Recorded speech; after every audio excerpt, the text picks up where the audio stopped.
Sabah zəfərimizin 5 yaşı tamam olur. 5 yaş uşaq üçün addım, millət üçün tarix, torpaq üçün əbədiyyətdir.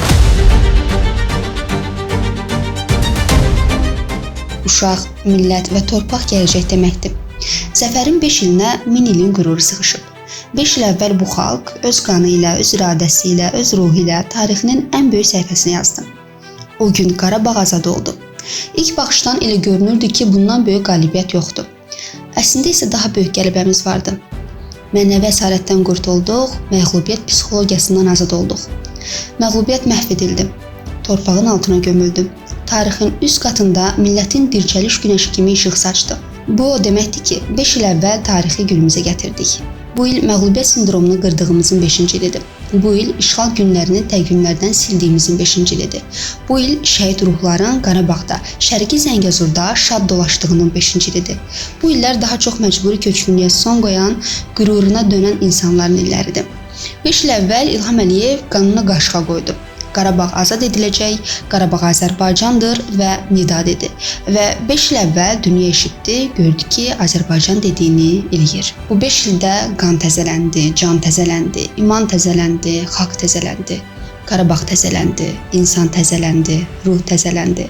Bu 5 ildə biz 1000 illərdə böyümək istədiyimiz qədər böyüdük. Amma bütün bunlardan sonra bilirsiniz nə problem yarandı və indi o problem hər kəsin içində bir yanğıya çevrilib. Özünü zəfərə layiq görmə yanğısı, zəfərə uyğun düşünmə istəyi, Azərbaycana çalışmaq əzmi və bütün bunları bacarmaq.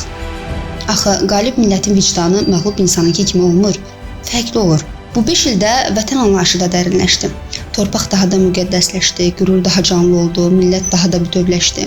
Konkretləşdirsək, biz 5 ildə 1000 ilin itirilmiş dəyərlərini, vətən, torpaq, qürur, qayıdış, gücü bərpa etdik. Bu 5 il bizi hər sahədə qalib etdi. Bu illərdə Azərbaycan dəmir yollarında gələcəyini qurur, hegemona çevrilir. Enerji xəritəsində dünyanı yönləndirir, hegemona çevrilir. Siyasətdə söz sahibi olur, hegemona çevrilir. Diplomatiyada məktəb yaradır, hegemona çevrilir. Və ən nəhayət güc mərkəzinə çevrilir, hegemona çevrilir. İndi dünya gerçəkliyində nəhəng Azərbaycan anlayışı var. Bunu zəfər ruhu yaradır. Arxamızda ağıllı strategiya, qarşımızda xalqını düşünən lider, yanımızda bir ailəyə çevrilən millət var. Bu yol bir başqa yoldur. Şəhid oluruq, ölmürük, qazi oluruq, dönmürük. Bu yolda biz xalq oluruq, bütöv Azərbaycan oluruq. Bu zəfəri liderinə inanan xalq, xalqına güvənən liderlə qazandıq. Və bunu taleyin işi deyə qəbul etməyin. Bu, Ulu Öndər Heydər Əliyevin uzaqgörən siyasətinin bəhrəsidir. Biz sərbəstdik. Biz heç kəsdən asılı deyilik. İlham Əliyev Azərbaycan üçün mümkün olanı və olmayanı etdi. O bir millətə 1000 illər boyu əlindən alınmış inamı özünə qaytardı. Zəfərə doğru gedir. Bir gün belə dayanmadı. Bir gün belə geriyə addım atmadı. Ancaq irəli. Gələcəyi də cızır, əbədi qalibiyyətimiz üçün.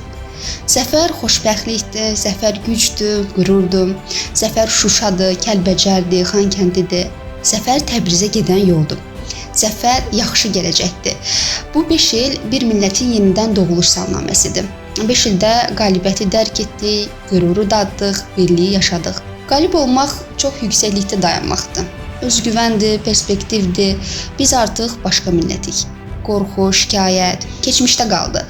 Qürurdan danışan, zəfərdən bəhs edən millətik. Zəfər şəhidlərimizin bizə olan əmanətidir. Bu zəfər üçün hər şeyə dəyər. Yaşamağa da, ölməyə də. Bu zəfər xalqın dəyəridir. 1000 ilin həsrətinin sona çatmasıdır. Zəfərin əbədi olsun Azərbaycanın.